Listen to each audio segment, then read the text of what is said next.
Salutations tête de naze, je suis le chef.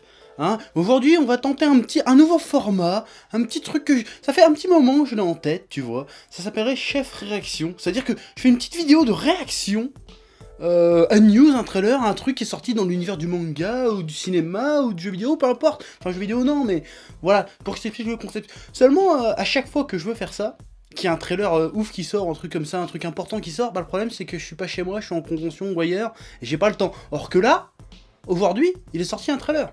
Il est sorti le trailer de Death Note, l'adaptation par Netflix. Du coup, je suis chez moi, je fais oh putain, je vais faire une réaction. Surtout qu'on me casse les couilles depuis à peu près 1h30 sur Twitter en disant hey, qu'est-ce que t'en penses?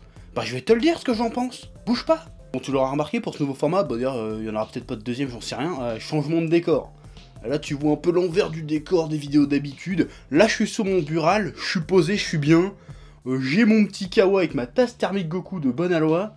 J'ai envie de dire, on est bien. Il y a le côté proximité. Il y a le côté intime, j'ose le mot. Parce que je pense, à force de voir ma gueule tous les jours, on est un peu intime, toi et moi. Et ça, c'est beau. Ouais. Je viens de me brûler la gueule. Alors, je vais pas te faire une trailer réaction à l'américaine, c'est-à-dire que je vais pas regarder le trailer alors que je l'ai déjà vu et faire semblant d'être surpris, faire oh my god, oh damn. Non, ça serait complètement con. Et je te respecte encore un minimum pour pas faire semblant de m'étonner de trucs que j'ai déjà vus. Donc ce qui va se passer, c'est que par ici, tu vas avoir une fiche, tu vas cliquer dessus, si tu l'as pas vu, hein, évidemment, ou dans la description, tu verras, il y a le lien du trailer. Donc tu vas le voir, et après tu reviens et on en discute ensemble, calmement, posément. Ouais. Alors ce trailer fait 55 secondes, c'est assez court, c'est plus un teaser qu'un réel trailer, dans un sens quelque part, hein. Là tu dis, mais chef, qu'est-ce que tu vas bien pouvoir dire sur 55 secondes de trailer? Eh ben on peut dire pas mal de choses, qu'il y a déjà pas mal de choses qui nous sautent à la gueule quand on voit ce trailer de Death Note version Netflix. Oui. Alors déjà, premièrement, après avoir visionné ce trailer, t'es comme ça, il y a une petite odeur. Ça sent le ketchup, ça sent la frite, ça sent le Big Mac. Ça sent l'Amérique un petit peu. Ça sent l'Amérique. Bon, tu vas me dire, c'est normal, c'est une adaptation américaine. Mais tu sens quand même le passage au folklore américain. Ça sent un peu le teenager. Ça fait teenager, hein. J'ai vu des pom-pom girls, j'ai vu des lycées. Je me suis dit, attention, on n'est pas dans One Tree, les frères Scott et Tutti Quanti. Ça reste Death Note, faudrait peut-être pas trop partir dans le truc teenage américain. Parce que c'est un peu de la merde les trucs teenage américains, enfin, faut être honnête. Bon, on voit aussi que ça se passe à Seattle, pas à New York, pas à Washington. Donc c'est cool déjà, ça change du décor. Ouais. Ensuite, on découvre un peu le casting, hein, notamment le personnage de Light, qui ne s'appelle pas Yagami dans le film, hein, selon les infos que j'ai glanées ça et là. Ouais, t'as vu, je parle riche un petit peu. Mais il s'appellerait Light Turner. Pourquoi pas, de toute façon c'est américanisé, c'est normal. Par contre la gueule du Light me pose un problème. Bon, pas que le mec ne soit pas beau gosse, attention, hein, c'est un garçon tout à fait charmant, mais il a pas le look du beau gosse qu'est Light Yagami, si tu veux. Il a les cheveux un peu décolorés, il porte un sweat dégueulasse et un t-shirt en laine à la con. Il a pas le look du mec qui assure. Il a pas le look du putain d'intello qui est le roi du lycée, qui est le roi du bahut, tu vois. Alors que Light Yagami, c'est un peu le mal alpha japonais dans les lycées. Bon, mal alpha au Japon, hein. Comme dirait Caris, dans le zoo, il ferait pas 2 minutes, le mec. Hein, mais bon, tu comprends les bails. Mais malgré tout, j'avoue que je n'ai pas senti ce sentiment de supériorité, ce sentiment dominateur que Light Yagami est censé inspirer, parce que le mec est censé être un winner. Là, il a plutôt le look et l'attitude du fric, tu vois. Je sens que le gars, ça va être un peu l'exclu du bahut, le mec un peu replié sur lui-même, qui rejette un peu ses parents, genre ouais, vous me comprenez pas, et qui rejette un petit peu aussi la société. Alors, est-ce que par là, dans cette adaptation, on va une volonté d'humaniser un peu plus Light Yagami, enfin Light Turner pour le coup, parce que faut avouer que dans le manga, c'est quand même un beau enculé, hein. À aucun moment t'as de la sympathie pour Light Yagami. Light Yagami c'est une ordure, hein, depuis le départ. Alors que là, de par son look, la gueule du mec, t'as quand même l'impression qu'ils ont envie de l'humaniser. Genre oui, c'est pas de sa faute, il a été broyé par le système, truc comme ça. Oui, j'arrive à te déduire ça juste à cause de sa coupe de cheveux. Ouais, parce que moi je suis dans le futur, moi. Voilà. Et ça peut être intéressant d'envisager le personnage de Light comme ça. Genre en fait, le mec il a été rejeté, donc du coup il en a gros contre la société. Ça serait intéressant. Mais le problème, c'est que tu mets tout ça dans un environnement de teenager américain. Donc j'ai peur que ça fasse un petit peu clicheton, un petit peu cliché, un petit peu clichouille. Et ce serait dommage, parce que justement, la force de Death Note, c'est justement de prendre un personnage qui n'est pas faible à la base, c'est de mettre un personnage qui est déjà au top niveau, qui est un parfait connard, et qui nique tout le monde. Alors que là, si c'est une victime qui après devient un connard parce qu'il a un peu de pouvoir, c'est un peu du réchauffé, il n'y a pas une grosse prise de risque. En termes d'adaptation, si, parce qu'on prend le contre-pied du manga, mais en termes de récit, ouais, ça a pas l'air bien dangereux, tu vois ce que je veux dire. Et quand tu changes le traitement de Light, par ricochet, tu vas changer un peu le traitement de Misa, hein, qui va s'appeler Mina quelque chose, je crois, dans le film.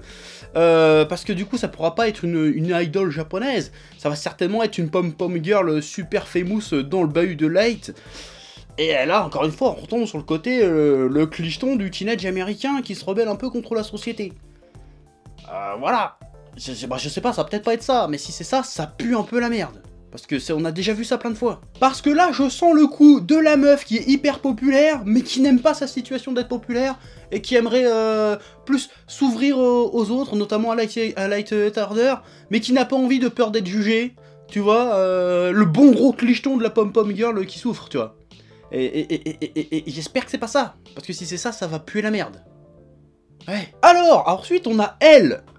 Oui, alors on va mettre les pieds dans le plat, on va appeler un chat un chat. Elle, c'est un Renoir, c'est un Africain-Américain. Moi, ça me dérange pas, j'ai envie de dire, pourquoi pas, hein. Mais je sens qu'ils l'ont choisi lui pour la caution. Oui, on fait pas du whitewashing, puisqu'un personnage devient noir, du coup, ce n'est plus du tout du whitewashing. Oh là là, attention. Voilà, bon, les Américains, c'est des cons. De toute façon, Internet, c'est des cons, donc on va en parler de toute façon de ça. Alors qu'on en a rien à foutre, finalement, c'est pas grave. Même si je peux comprendre que ça peut être énervant, quelque part, mais c'est pas grave.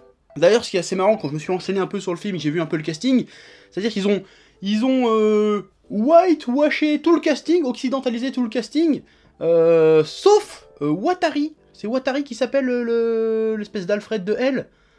Lui, par contre, non, lui, ça reste un japonais, pas de problème. Voilà. Pourquoi? Mais bon, encore une fois, c'est pas si important. Finalement, c'est secondaire. L'important, c'est de savoir est-ce que la substantifique moelle de Death Note, tout ce qui a fait le génie, la particularité, la spécificité de Death Note, sera bien retranscrit dans ce film. Bah, pour l'instant, c'est difficile d'en juger. Déjà, le L, t'as l'impression qu'il se grime un petit peu, qu'il va enquêter sur le terrain. Ça a l'air pas mal différent. On voit quelques scènes d'action, genre Light qui est poursuivi par les flics. D'un hélicoptère qui s'écrase plus ou moins à un moment donné. Donc ça a l'air pas mal différent quand même. Après c'est une adaptation, faut pas l'oublier, donc ça va forcément différer. Je veux dire, même l'adaptation japonaise en 2 films, et là bientôt un 3e ou un 4e qui va sortir de Death Note, n'a rien à voir avec le manga. C'est une adaptation très libre, à part que le casting est full japonais. C'est pas beaucoup plus légitime que l'adaptation Netflix, donc ça servira à rien de gueuler là-dessus. Hein, là, il faut s'armer de patience et voir ce que ça va donner. C'est tout. Bon, le petit truc qui tease un peu, le petit un peu goûtu, là, qui t'excite, tu mets un petit peu de frisson dans le dos, c'est quand tu vois Ryuk. Enfin, il est suggéré, tu le vois pas vraiment. Tu vois les yeux rouges qui pétillent, tu vois la pomme, tu vois les petites épines qu'il a sur son machin. Et puis bon, il est joué par Willem Dafoe. Willem Dafoe, le bouffon vert. Ce mec, il a une tête de monstre déjà de base, putain. Donc j'ai envie de voir sa gueule, j'ai envie de voir ce que ça va donner. Ça sera déjà sûrement mieux fait que la version japonaise, qui était plutôt réussie, mais que bon, tu vois que c'était de la CGI. Donc j'ai envie de voir ça, qu'est-ce que ça va donner Ryuk, comment ils vont réussir à ramener le côté fantastique dans une réalité teenageuse américaine.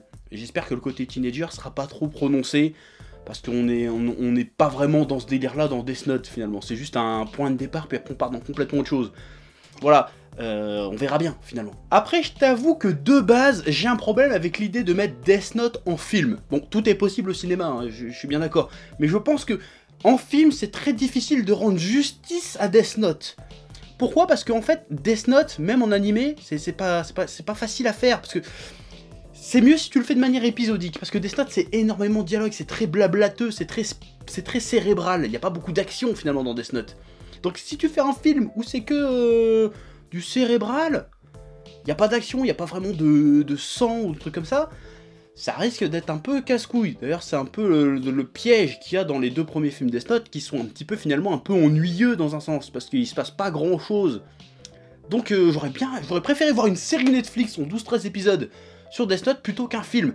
Mais bon, après, on peut avoir des surprises, encore une fois. Donc il faut s'armer de patience maintenant. Mais il y a des éléments qui sont rassurants, notamment le Ryu qui a l'air de déchirer, le look du Death Note qui a l'air stylé, avec des vieilles pages toutes cornées et tout, qui a l'air stylé, qui fait pas trop propre comme dans les 2 autres films.